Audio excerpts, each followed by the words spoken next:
Yo, yo, yo, we the Flatbush Zombies, and you watching Deathless TV. Bang, bang, headshot to your blood clot. Better off dead, I sever off heads. Ever since I blew up, niggas think I got bread. Since they got their hands out, they gon' get their palm red. Red from all this bloodshed. Load it up, my nigga, bang, bang. Cook that rock, nigga, slang cane. Point your finger, play the blame game. Fuck it, dog, it's the American way. Get high, my nigga, maintain. Tell lies, chase fame. Cause if they could, they would still hang. Trust me, dog, it's the American way.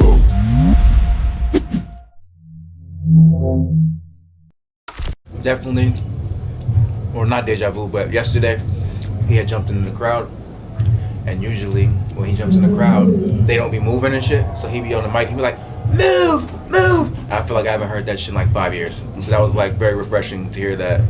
I love that moment. Facts. That was not deja vu, but that was something that usually happens that I've heard. Yeah, I don't really got no deja vu. It's a different experience. I guess my main thing is just remembering what the hell we used to even say and how I used to feel when I performed some of these songs, because it's more about the feeling. When you don't hear songs live for like years and years, you kind of just you don't remember how the songs made you feel performing them. And the same for fans. We're bringing their memories back of songs they haven't heard in such a long time. So I'm sure for them, there's some people there that literally are like, yo, I seen y'all perform this the first time y'all came here. And it's kind of interesting because that means they heard your songs when they were brand spanking new. So that's really the most interesting thing to me, just hearing it with just a different perspective, being older, more experienced. And then my fans also just them hearing the shit for so much fucking years, and then not hearing it for years, and then hearing it again is like I don't know, it's weird. It's like an uncanny type weird shit. Bruh, like, that shit is mad stressful. I don't like how people just be like, just do it. I'm like, bro, I made these beats when I was fucking like 23 years old and shit. I don't know what the fuck I was doing. Like, all the files were named fuck and shit like that. Like, I don't fucking know where these files are. We smoking mad dope. I didn't have any file system organization. I didn't label my shit right. You open these files and like they're corrupted. It's all fucked up. So people like, why does it sound different? I'm like, do you do anything the same as you did 10 years ago? You know what I'm saying? So I got one for you, like Regular and Complex, right? The original time that I produced it, we actually rapped over a drum loop that was offbeat. But I didn't know at the time how to sample drums properly to line up with the sample the way that I know how to do it now. So technically, I just put the drum loop in a rhythm that was similar to when you do vinyl DJing or something, where like you just spin it enough times to line up with the sample you're gonna play onto. Because I didn't know how to like do it at the time, you know what I mean? So like when I went to recreate the drums, I had to play the drums to be played offbeat again. Otherwise, we would have sounded weird as fuck. So that's just one thing to show you like the process of recreation, something, not only just the pressure of like the fans and people who listen to our music, they want the feel that they originally heard 10 years ago. And to accomplish that is literally to take the song and to put it out again the same way. But there's legal shit, there's all kinds of shit that goes into it, you know what I mean? But like, I'm just grateful that we got it done because it was looking bleak, bro. You know what I'm saying? There was a lot of samples in that project, including like the Gorillas, you know what I mean? Like some of my favorite artists of all time that I crate dug and shit for. So, yeah, like that was a process, but recreating it was fun because it gave me an opportunity to figure out how I'm gonna make it sound better. You feel me? My headspace, I don't even fucking remember, to be honest. I kind of like just, when I made that song, I kind of just didn't really think about it. I did a lot of that making the album. I tried not to really think too much. Just play the beat and whatever comes to me, I just kind of go. So it seemed like highly passionate, but I wasn't, it sounds crazy. I didn't feel that passionate when I made it. I was more passionate about the chorus and me singing and shit than I was for like the rapping and shit. I actually was more passionate about the instrumental and like the beat and the feeling of the song. I wasn't really thinking about my lyrics like that. I like the way that song feels more than anything else. So that was really my goal with like that song, was like try to get like a certain feeling. I wanted to feel like a kind of beat that you could listen to over and over and over and over again on loop, like some Devil in a New Dress and all that type of shit. I wanted that beat to feel like that too. And I feel like I kind of accomplished that, low-key. Nah, it's mad simple. I wanted to do something so simple for people, literally. Yeah, like it ain't that deep, y'all, I promise y'all. Don't even try to decode it. Tab 1 is just a tab. It's just a different experience from another one. They're all journeys and they're all different. There's no through line. There's no hidden. Don't put it backwards and look for anything. There's nothing there. Like I promise you. This is just music. I want to do doses once a year where I can just give people music. If y'all can't just take music for what it's worth and it being normal, just songs that don't mean anything deep, then I won't release them anymore, which is not like that, but like, because sometimes people feel like they need a story and a rollout, and sometimes I think you just need a song. I don't know the rollout to Dear Mama. I don't give a fuck. It's a fucking song. Not everything needs to be connected. This is not fucking Marvel multiverse. It's music. I have so much songs on my hard drive that aren't connected to anything, and it's weird as an artist when you're like, damn, I don't really know if I should release this because they don't connect with, like, we got to stop. And as fans, y'all should support artists to do that a lot more. But then you get flute albums like Andre 3000 shit. I might make an album with just hand claps. You never know. Just give me the fucking freedom and the chance to make it. And stop connecting shit, unless I said it's connected. Didn't Phil fucking kind of just like line it up that way?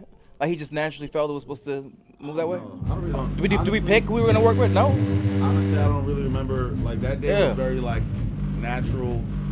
Shit just happened. Yeah, it was just. I don't know if we got there and talked to each other and then it was like, all right, Erick is John. Like I don't. Yeah, I think we just. Yeah, I think we just got there and was like, oh, this is what we're doing.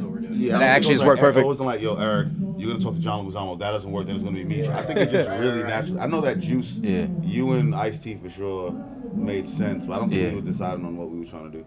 It should work perfect. Right. It just worked out. I don't know. But it just works. Like it's so. That's the best. It just works. Yeah, that's the best type of shit. Hell yeah. But then sometimes I wish we knew, because then when people ask these questions, we see. It's like, yeah, bro. I'm about to start lying. I'm gonna start lying to niggas. Dude, honestly, no. Next year, I'm lying about everything. I think what I established with the title, even when I looked up the meaning of what future proofing was, I only heard the terminology being used with technology. So people would say to future-proof yourself to buy a computer with more RAM or a higher processing power so that you don't have to buy a new computer in 2 years and shit. And I was like thinking, like, especially during like lockdown and shit, he's ordering mad food and mad boxes and shit, and I started feeling like I'm doing this shit for what reason when I didn't really learn anything and I have nothing to impart to the world and shit. I just was like consuming. And I started to feel very like disposable. So I was like, damn, if I'm buying all this equipment and shit to learn how to stream and all these things that we're forced to do, how do we do that to ourselves? So the only time I've looked it up, somebody had used future proofing and mental health, but they used it as far as like, like a medicine or something. And I'm like, yeah, that's what it is, right? Yeah. So when I made that album, it was a project.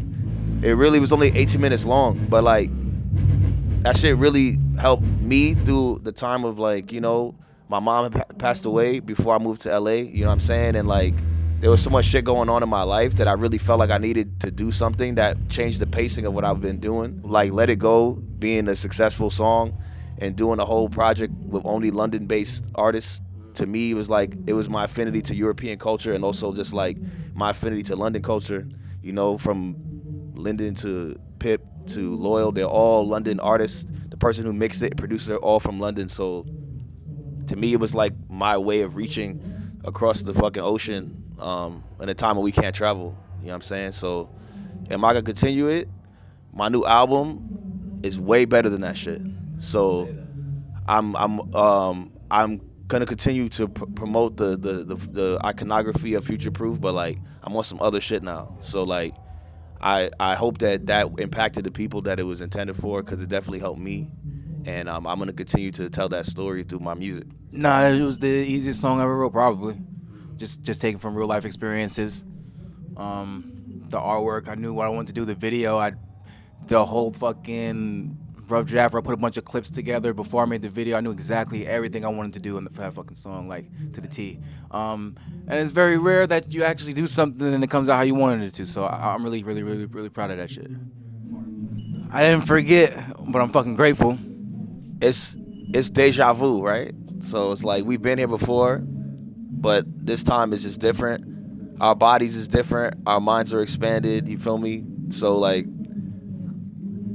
you said, the voicemail shit. Like, we're just transparent people. Like, we can't just tell one side of the story. There's people that hate us. There's people that love us, and like that was just a way to show that like duality exists, and we can't only hear praises on the internet, because I think that you can't deal with anything when things go wrong because you're just so duped and forced to hear positive shit. But what we are is it's a trinity of three guys that have perspective of life, and some way, somehow, somebody finds themselves in us, and I really don't understand how, because we're so different from each other, but we're also very similar too. It's weird.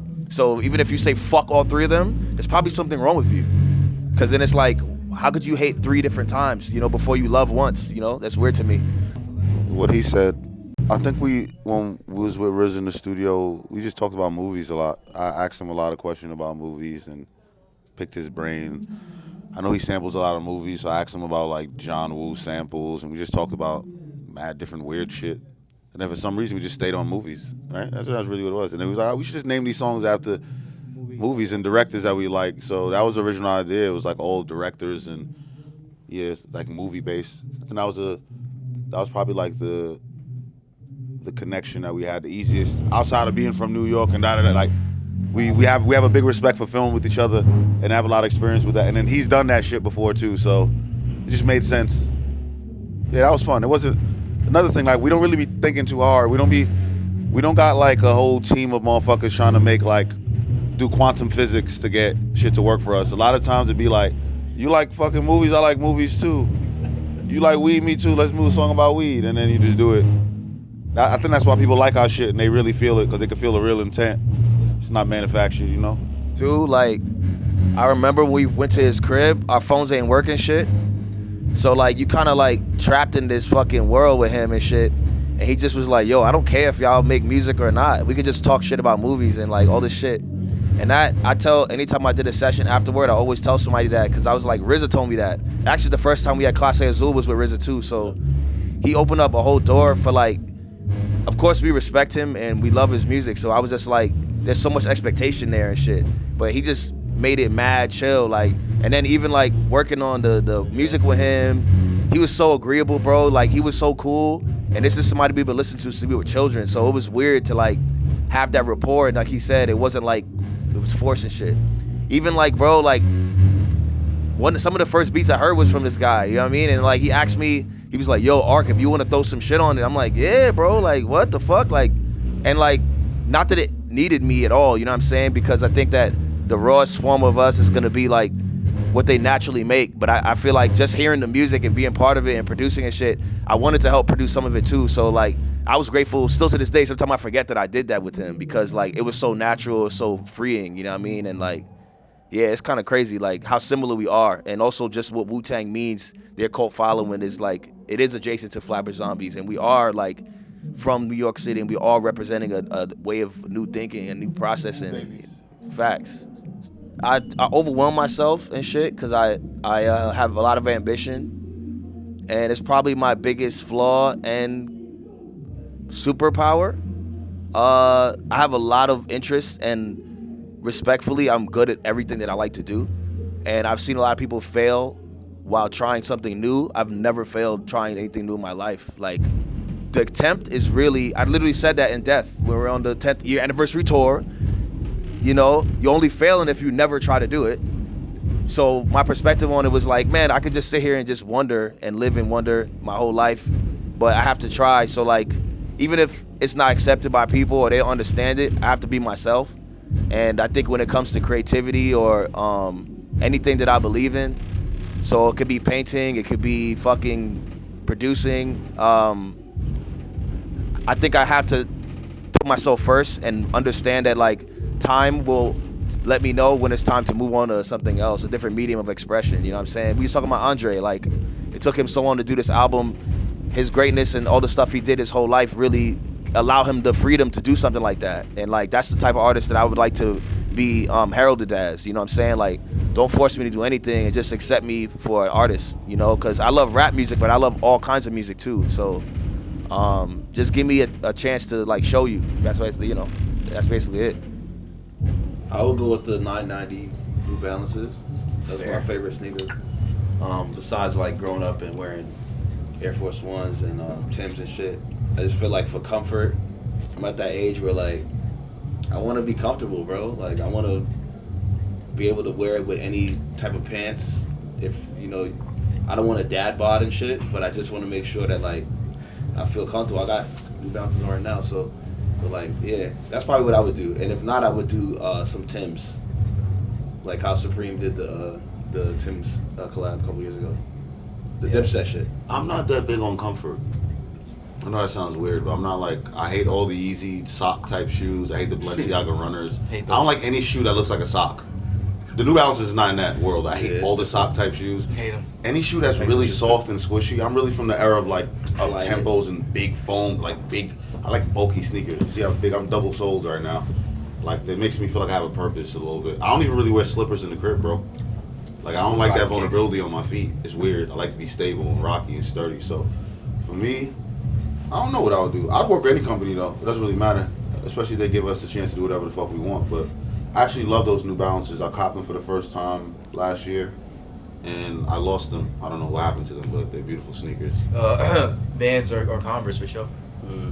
Either or. Classic Chuck Taylor. Can't go wrong with a Chuck. A little half cap or something. I don't know. Classic. Yeah. I mean, I'm a cop out. I'm just gonna go Air Force One. Yo, we the Flatbush Zombies, and you watching Deathless TV. Bang bang headshot to your blood clot.